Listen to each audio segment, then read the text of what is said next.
Hello नमस्कार दोस्तों आप सभी लोगों का स्वागत है आपके अपने YouTube चैनल में। दोस्तों आप सभी लोगों के लिए एक नया रिक्रूटमेंट लेके आया हूँ, नई वैकेंसीज लेके आया हूँ। आज मैं ये नहीं कहूँगा कि भाई बहुत बेहतरीन रिक्रूटमेंट है, क्योंकि बेहतरीन नहीं है। बस मेरा फर्ज है आपको ये बताना कि भाई साहब ये रिक्रूटमेंट निकल के आया है। अब आप पर डिपेंड करता है कि आप इसमें एप्लीकेशन फॉर्म भरोगे या नहीं भरोगे, क्या आपकी मैचअप कर रहे हैं, सारी एलिजिबिलिटी वगैरह सब कुछ मैं डिटेल से बताने वाला हूँ, सब इत्मीनान से बताऊँगा। तो वीडियो को ध्यान से देखना। पहले मैं आपको एलिजिबिलिटी बता देता हूँ, जिससे कि जो भी इंटरेस्टेड कैंडिडेट हो, और मोस्ट इंपोर्टेंट डिसहार्टनिंग न्यूज़ इस रिक्रूटमेंट के बारे में वो भी बता देता हूँ। उसके बारे में बाद में आप सोचना, अगर आप डालना चाहते हो तो आगे वीडियो कंटिन्यू करना, रिमेनिंग स्टूडेंट यहीं से छोड़ के जा सकते हो। क्योंकि भाई साहब ये रिक्रूटमेंट ऐसा है कि आप सुनते एकदम आप सोचोगे भाई साहब चल क्या रहा है दुनिया में।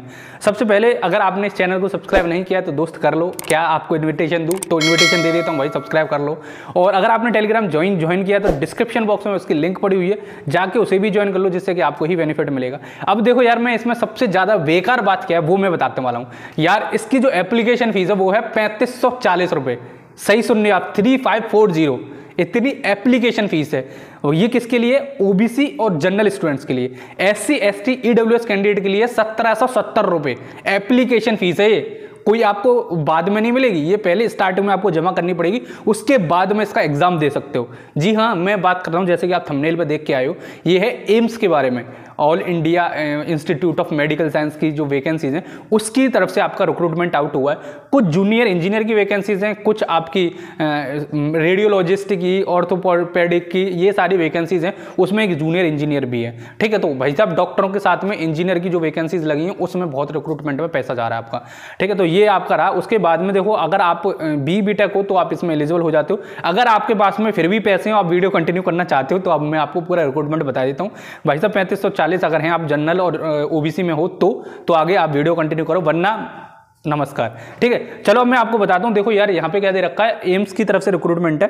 टोटल आपकी वैकेंसीज इसमें आउट हुई हैं 124 के आसपास आपकी वैकेंसीज हैं। ग्रुप बी में नॉन फैकल्टी पोजीशन है आपकी एम्स में।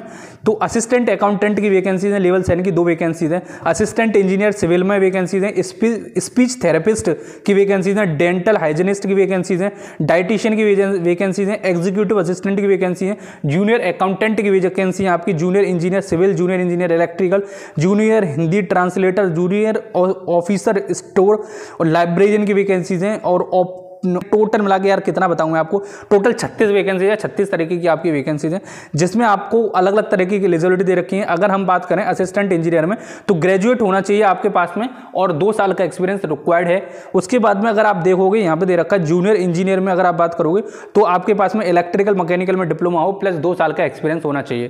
ठीक है, ये मेंशन कर रखा है। तो बहुत कुछ दे रखा है, एक बार आप पढ़ जरूर लेना। मैं आपके नजर में डाल दिया, ये भी नोटिफिकेशन है, कोई डिटेल में पढ़ने के लिए आप डिस्क्रिप्शन बॉक्स में लिंक डाल दिया। वैसे मैं आपको ओवरव्यू दे देता हूं। एक्चुअली 23 पेज का आपका ये नोटिफिकेशन है, जिसमें technical as well as non technical दोनों स्टूडेंट एलिजिबल हैं। अगर आपने बीई बीएससी या फिर कुछ और डिप्लोमा कर रखा है, बीए कर रखा है, तो भी आप इसमें एलिजिबल हो जाओगे, क्योंकि अलग वैकेंसीज हैं। अपर डिवीजन, लोअर क्लर्क वगैरह की वैकेंसीज हैं। लाइब्रेरियन, स्टोर ऑप्टिशियन और भी वैकेंसीज हैं, उसमें आप भर सकते हो। बीटेक वालों के लिए जूनियर इंजीनियर और असिस्टेंट इंजीनियर की वैकेंसीज वेकेंट है, उनमें आप भर सकते हो। तो ये सारा रिक्रूटमेंट प्रोसेस है। अगर भाई साहब 3540 रुपए हैं, उसके बारे में बोल रहा हूं मैं, क्योंकि 2 वैकेंसीज हैं और हर वैकेंसीज के लिए आपको 3540 रुपए देने पड़ेंगे।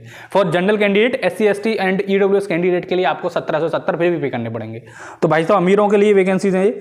और अप्लाइंग की जो इसकी लास्ट डेट है भाई साहब, इसकी लास्ट डेट आपकी होने वाली है, क्या बोलते हैं, इसकी लास्ट डेट आपको मिलेगी 15 अक्टूबर। उससे पहले आपको सबमिट करने हैं एप्लीकेशन फॉर्म, और आपके एप्लीकेशन फॉर्म स्टार्ट हो चुके हैं 17 सितंबर से। ठीक है, तो उससे पहले भर देना। ऑल ओवर इंडिया में आप कहीं से भी आप हो तो आप भर सकते हो इसमें एप्लीकेशन फॉर्म डेफिनेटली। एज की क्राइटेरिया की बात है तो भाई साहब आपकी एज 30 से ज्यादा नहीं होनी चाहिए। अगर आप 30 से ज्यादा हो तो you are not eligible for this post. 35 साल दे रखे, जिसमें एक्सपीरियंस मांग रखा है, जिसमें एक्सपीरियंस नहीं मांग रखा है, कम एक्सपीरियंस मांग रखा है, उनमें 30 साल आप एलिजिबल हो जाओगे। ठीक है, और मिनिमम सीबीटी होगा, उसका मिनिमम मार्क्स आपको गेन करने पड़ेंगे। 0.25 की नेगेटिव मार्किंग है, यही बेसिक सा दे रखा है। ठीक है, तो आई होप मैंने सब कुछ बता दिया आपको। शॉर्ट ही बनाने की सोच रहा था, क्योंकि भाई साहब एप्लीकेशन फीस बहुत ज़्यादा है, इस वजह से मैंने सोचा था पहले ना बनाऊं। फिर मैंने सोचा यार आप सभी लोगों के लिए, सबके लिए बढ़िया रहेगा। देखो यार, अब आप सभी लोगों के लिए स्टॉक मार्केट पर मैं कुछ वीडियोस लेके आ रहा हूं, जिससे कि मैं ये इंटरेस्ट देखना चाह रहा हूं पहले आप सभी लोगों का इंटरेस्ट है या नहीं। कितने सारे लोगों को फाइनेंशियल एजुकेशन होना जरूरी है, इसलिए मैंने आप सभी लोगों के लिए बना रहा हूँ, डिजाइन कर रहा हूँ। तो आई होप आप उसको पसंद करोगे। नहीं पसंद करते तो आप मेरे को बता देना, मैं वहीं स्टॉप कर दूंगा। क्योंकि मेरे हिसाब से अगर आप स्टूडेंट हो तो आपको फाइनेंशियल एजुकेशन होना भी बहुत जरूरी है at the same same time studies के साथ साथ आपको फाइनेंशियल एजुकेशन होना भी जरूरी है। पार्ट टाइम जॉब के लिए एक दूसरा चैनल है, उस पर आप पढ़ सकते हो, देख सकते हो, क्योंकि भाई साहब लर्निंग विद अर्निंग आपकी होनी चाहिए। चलो फिर मिलते हैं अगली वीडियो में, जब तक के लिए दोस्तों जय हिंद जय भारत।